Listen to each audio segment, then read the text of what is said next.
Have you ever considered philanthropy at its core is spirituality?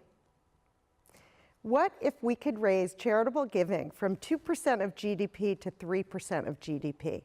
What would be possible in our community? And lastly, what if you could help a client and have it be good for business? Well, let me tell you, Michael Norton is an expert. He's an associate business professor at Harvard.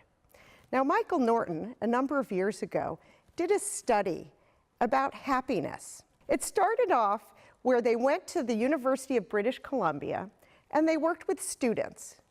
They had two sets of envelopes. In one envelope was $10 and a note that said, "Spend this money on yourself." In the other was $20. But instead of spending it on yourself, the note said, "Spend it on other people." Well, it turns out Starbucks was a fantastic recipient of all the money.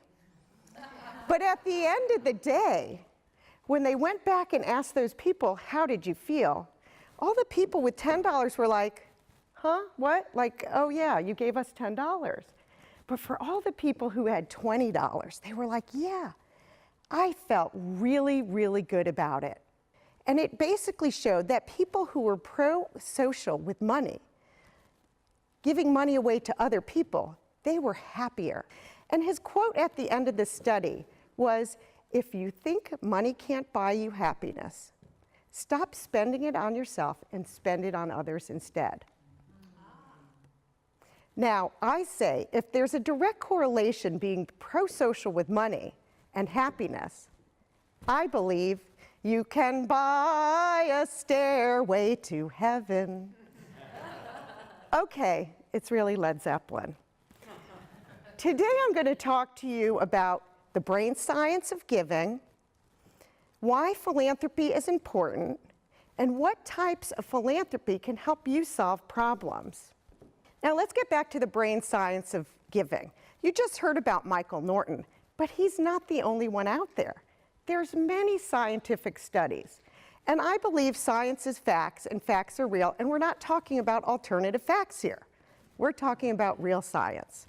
Well, in 2006, Dr. George Moll, he's a neuroscience and the head of research with the Institutes of Health in Rio de Janeiro.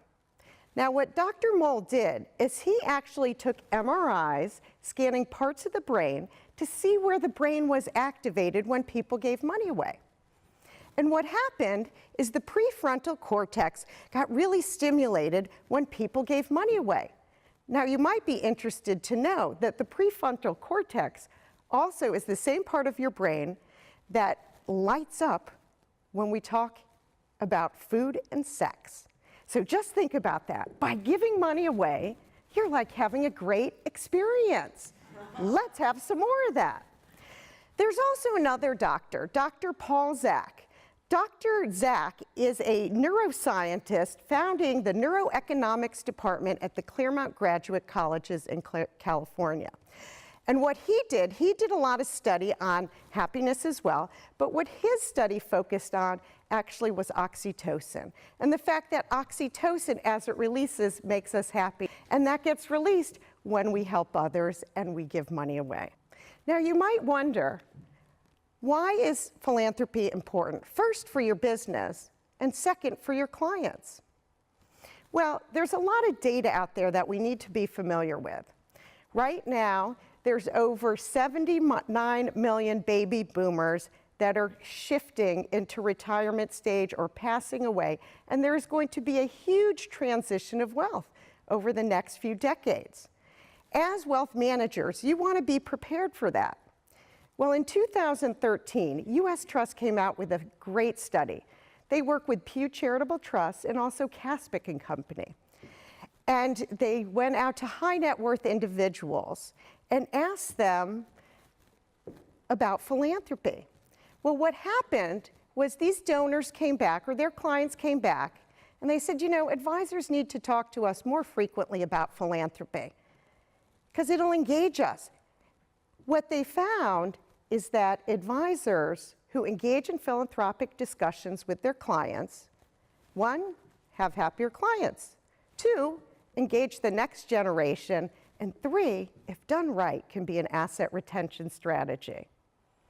So when we're looking at our business in terms of wealth management, you can use philanthropy as an asset retention strategy because it's a much more holistic approach to your clients. Besides being good for your business, if you build deeper relationships because you get to know what are their core values, what matters to them. This is kind of that legacy planning. And legacy planning isn't just passing down your wealth, it's passing down your values, your history, your family stories, and yes, ultimately, passing down your financial assets as well.